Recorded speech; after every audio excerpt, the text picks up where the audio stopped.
చేతులు పెడతాను అమ్మా ఇక్కడ చూడమ్మా అరసద్దు మీరెవరు మాట్లాడద్దండి. ఈ రోజు అందరికీ ఇంటి దగ్గరికి జరిపించమన్నాడు. ఆ కార్యక్రమంలో భాగంగా మీ దగ్గరికి వచ్చి చంద్రబాబు నాయుడు గారు మీకు దగ్గర మీ ఇంటికి జరిపించమని చెప్పారు. ఏ ప్రభుత్వము చేయని విధంగా ఈ ప్రభుత్వం 31వ తేదీ మీకు పింఛన్ జరిపిస్తాను. బడుగు బలహీన వర్గాలను మైనారిటీలను ప్రతి ఒక్కరిని దృష్టిలో పెట్టుకొని ఈ కూటమి ప్రభుత్వం ఎంతో అభివృద్ధి చేస్తుంది.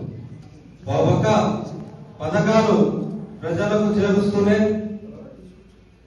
రాష్ట్ర అభివృద్ధిని కూడా దృష్టిలో పెట్టుకుని వేల కోట్ల పెట్టుబడులు అయితేనేమి ఈ 18 నెలల కాలంలోనే కూటమి ప్రభుత్వం ఎన్నో విజయాలు సాధించింది.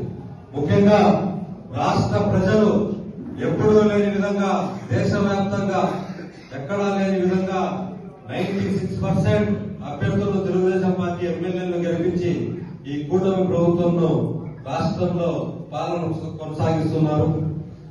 ప్రజలు ఏదైతే ఆశించి కూటమి ప్రభుత్వం నమ్ముతున్నారు, ప్రభుత్వం కూడా అలాగే ఆంధ్రప్రదేశ్ ప్రజలను అభివృద్ధి కోసం ఎంతో పాటుపడుతుంది.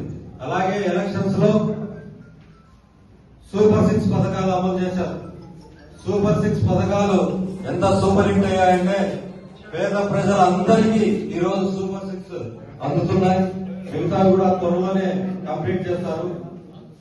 పేద విద్యార్థుల చదువు కోసం తల్లికి వందనం అనే పథకం కింద 67,27,027 మంది విద్యార్థులకు 10,090 కోట్ల రూపాయలు తల్లి దీవెన కింద ఈ రోజు ప్రభుత్వం ప్రతి విద్యార్థుల తల్లిదండ్రులకు ఈ రోజు చేర్పించింది.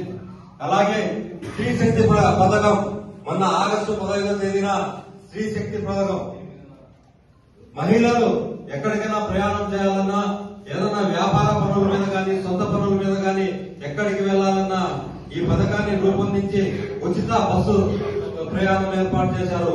ఇప్పటి వరకు 3,25,00,000 మంది మహిళలు ఈ పథకాన్ని ఉపయోగించుకున్నారు.